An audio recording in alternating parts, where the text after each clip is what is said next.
पूर्वांचल की इस पवित्र धरती पर आकर सचमुच में धन्य हो गया। और जैसा हम सब मानते हैं, सिया राम मैं सब जग जानी, तो आप सब में भी सीताराम है। मैं भी कहता हूं करहूं प्रणाम जोर जुग पानी। यहां के कण कण में जगत जननी सीता मैया का आशीर्वाद समाया हुआ है। आज प्रधानमंत्री जी को मैं हृदय से धन्यवाद देता हूं। देखिए, खेती भारत की अर्थव्यवस्था का मूल है, आधार है, रीढ़ है, और किसान खेती की आत्मा है, खेती के प्राण है। मैं अगर यह मंच पर भी बैठा हूं तो किसी मंत्री के रूप में अपने आप को नहीं समझ रहा, और मंत्री के रूप में भी ये कहता हूं कि किसान की सेवा मेरे लिए भगवान की पूजा है, भगवान की पूजा। हम केवल विभाग नहीं चलाते, प्रधानमंत्री जी के नेतृत्व में गहराई तक जाके कैसे हम किसानों की तकलीफ दूर करें, इसकी कोशिश करते हैं। किसान की आमदनी बढ़े। अभी सम्राट जी बता रहे थे 57% लोग आज भी खेती पर निर्भर है, और खेती भी एक चीज की नहीं है। कहीं केला है तो कहीं लीची है, कहीं मकई है तो कहीं गेहूं है, कहीं धान है, और इस धरती पे तो मखाना है, मखाना। और अगर किसानों का कल्याण करना है तो हमको हर एक फसल को ठीक से देखना पड़ेगा। और इसलिए जब मैं पहली बार कृषि मंत्री बन के पटना आया था कृषि भवन में, तब बैठक हुई थी किसानों के साथ,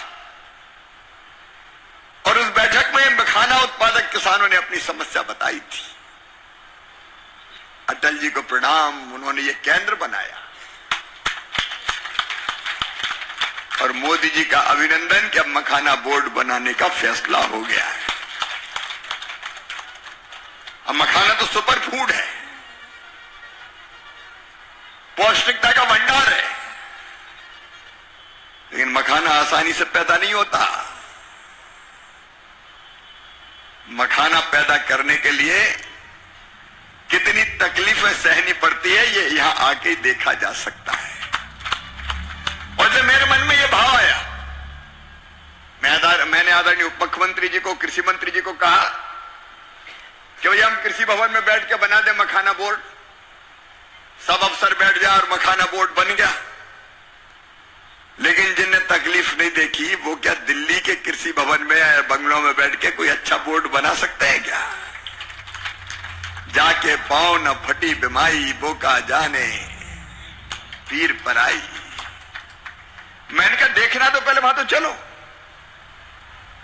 जहां किसान मखाने की खेती कर रहा है, और खेती करते करते कितनी दिक्कतें और परेशानी आती है।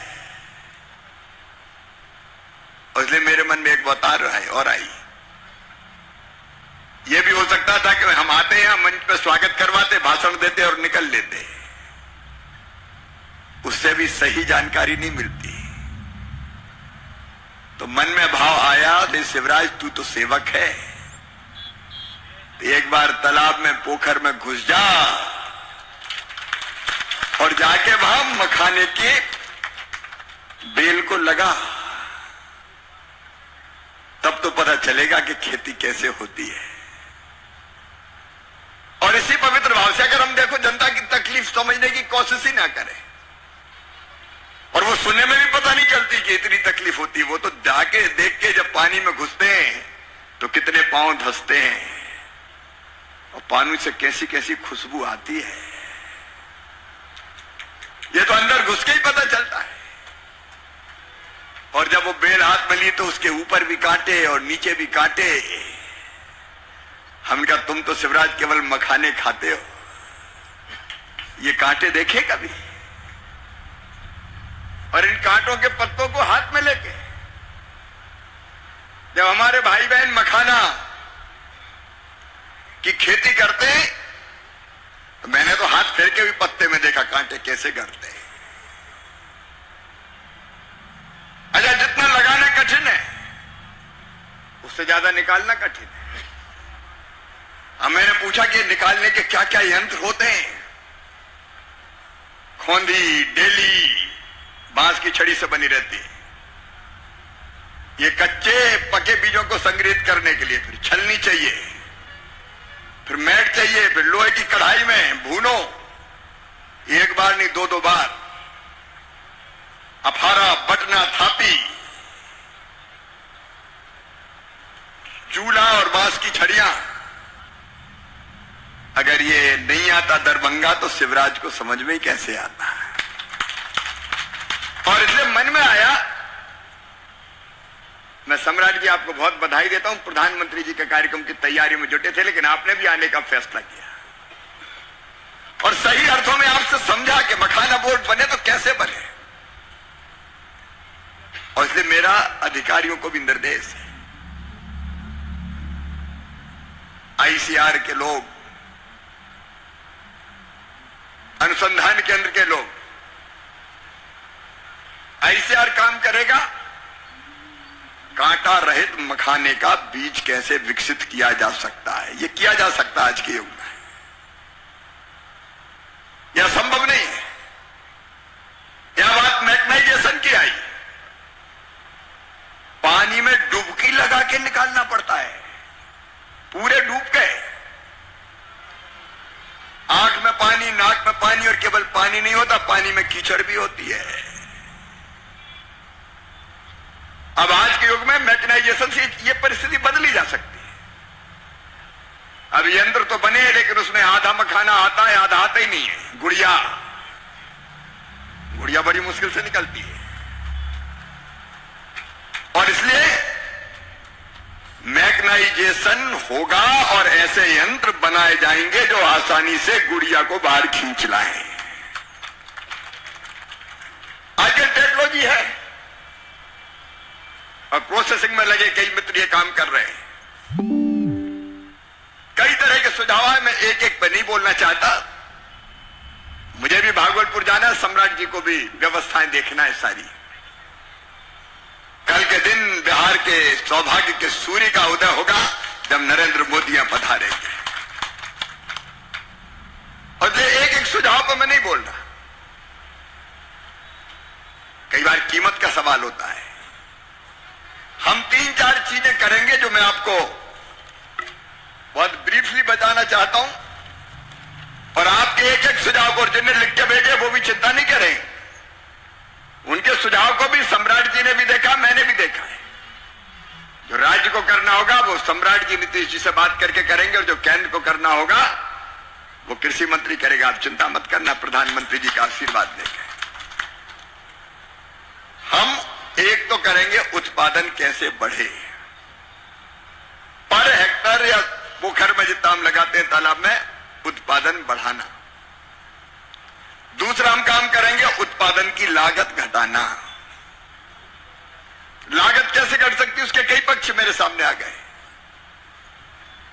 तीसरे काम करेंगे उत्पादन में आने वाली कठिनाइयों को दूर करना, आसान हो जाए खेती जरा।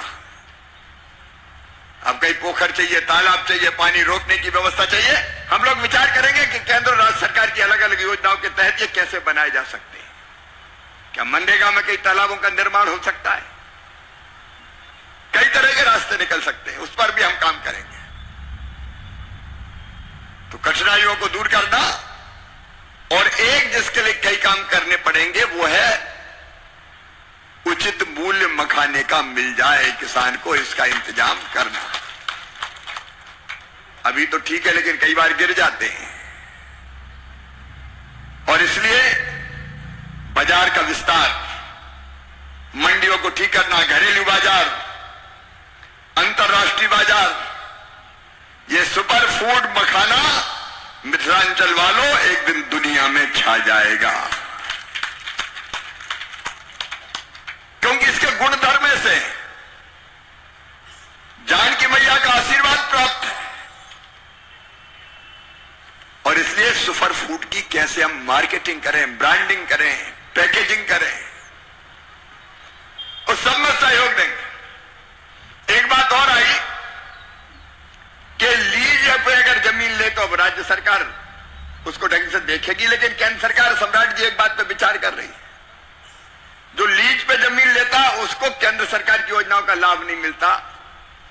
हम बहुत जल्दी वर्कआउट करने वाले हैं कि लीज पे जमीन लेके खेती वाले किसान को भी किसान के सारे लाभ दिए जाए, चाहे किसान क्रेडिट कार्ड हो, कम दरों पर ब्याज हो, खाद की व्यवस्था हो, एमएसपी पे चीजें खरीदने का मामला हो। इसको वर्कआउट कर रहे हैं क्योंकि एक बड़ी आबादी है। कम से कम 30% लोग जमीन वाले खुद खेती नहीं करते, वो किसी न किसी को लीज पे देते हैं। हमारे यहां कौली पे कहते हैं, बटाई पे, यहां क्या बोलते हैं मैथिली, बटाई पे। तो जो बटाईदार है बेचारा, मेहनत तो वो कर रहा है ना, उसको भी फायदा मिलना चाहिए। इन सब दिशाओं में हम काम कर रहे हैं। बाजार पे हम काम करेंगे, उचित मूल्य बेहतर कैसे सुनिश्चित हो इस पे काम करेंगे। प्रशिक्षण की बात आई, ट्रेनिंग जरूरी है, तो मखाना उत्पादक किसानों की ट्रेनिंग पे हम काम करेंगे। कार्यशालाएं लगाना, ट्रेनिंग कैंप लगाना, कैसे और कौशल विकसित हो, स्किल डेवलपमेंट हो, उसकी कोशिश करना। आधारभूत संरचना, इंफ्रास्ट्रक्चर चाहिए जो, उसका विकास और जितनी चीजें लगभग इसमें सब आ जाती है, उन सब पर बहुत गहराई और गंभीरता से काम करेंगे। आज का कार्यक्रम मेरे किसान बहनों और भाइयों कर्मकांड नहीं है, आपकी जिंदगी बदलने का एक विनम्र प्रयास है भारतीय जनता पार्टी और एनडीए की सरकार के द्वारा। हम पूरी शिद्दत के साथ, पूरी गंभीरता के साथ इसको करेंगे। आज कृपा पूर्वक आप इस किसान पंचायत में पधारे। यह आम सभा नहीं है, यह है किसान पंचायत। मैं मध्य प्रदेश का मुख्यमंत्री रहते हुए भी किसानों से बात करके किसानों की समस्या के, किसानों के कल्याण की योजना बनाता था, क्योंकि सही तरीका वही है कि जिसके लिए काम कर रहे हो उससे बात करो और उसके कल्याण की योजना जो वो कहे वैसी बना दो। यही तो जनता का, जनता के लिए, जनता के द्वारा शासन है। इसलिए आप सबसे बात करके मुझे बहुत अच्छा लगा। आपने समय दिया, इसके लिए भी मैं आभार प्रकट करता हूं। कल निमंत्रण है, पधारिए, प्रधानमंत्री जी को सुने। करोड़ों किसानों की जिंदगी में नया सवेरा लाने वाले प्रधानमंत्री जी पधार रहे हैं। और अंत में एक बात केवल कह के अपनी बात समाप्त करूंगा। मेरे प्रिय बहनों और भाइयों, अपने देश में और कुछ हो ना हो, 5 साल 12 महीने 24 घंटे चुनाव जरूर होते रहते हैं पूरे देश में। लोकसभा के चुनाव के पहले मध्य प्रदेश, छत्तीसगढ़, राजस्थान में चुनाव हुए, 4 महीने बाद लोकसभा के हो गए, फिर झारखंड के, हरियाणा के, महाराष्ट्र के, जम्मू कश्मीर के हो गए, अब दिल्ली के हो गए, बिहार की तैयारी है। प्रधानमंत्री जी के मन में एक संकल्प आया है, ये बार बार होने वाले चुनाव देश की प्रगति और विकास को बाधित करते हैं, फालतू पैसा खर्चा होता है, नेता से लेकर अफसर तक केवल चुनाव की तैयारी में जुटे रहते हैं। अगर सोचो एक काम हो जाए देश में कि संविधान में संशोधन करके 5 साल में एक बार एक साथ लोकसभा और विधानसभा के चुनाव हो जाए, तो 4.5 साल जनता की सेवा में सरकारें लगी रहे। बताओ ये बात सही है कि नहीं? तो लोकसभा में सरकार ने ये बिल पेश किया कि एक साथ चुनाव होना चाहिए। आप सब तैयार एक साथ चुनाव के लिए? तो दोनों हाथ ऊपर उठा के, दोनों मुट्ठी बांध के प्रधानमंत्री जी को आश्वस्त कीजिए कि हम आपके साथ हैं। एक साथ चुनाव के भाव को आगे बढ़ाइए।